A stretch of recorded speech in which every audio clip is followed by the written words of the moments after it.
আজ চলে এসেছি মেয়ের নাচের এক্সাম হচ্ছে সেই প্রোগ্রামে। সেখানে এসে দেখি প্রায় সবাই চলে এসেছে, তবে কিছু কিছু স্টুডেন্ট এখনও আসছে। আর বাচ্চাদের সামলাতে সাথে কিন্তু মায়েদের আসাটা একদম মাস্ট।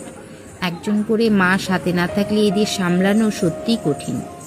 আমার মেয়ের একটা সমস্যা হচ্ছে, ওর তো নাক ফোরানো নেই, তাই চিপকানো নাকছাবিটা বারবার খুলে পড়ে যাচ্ছে। আমি ওকে বললাম একটু পরপর নিজে নিজেই চেপে নিস। ও বেচারি সেটাই করার চেষ্টা করছে। তবে একটা কথা না বলে পারছি না, ওদের সবাইকে একসঙ্গে আজ এত মিষ্টি লাগছে যে কি বলবো। সত্যি খুব সুন্দর লাগছে সবাইকে। কিছুক্ষণের মধ্যেই শুরু হয়ে গেল এক্সাম।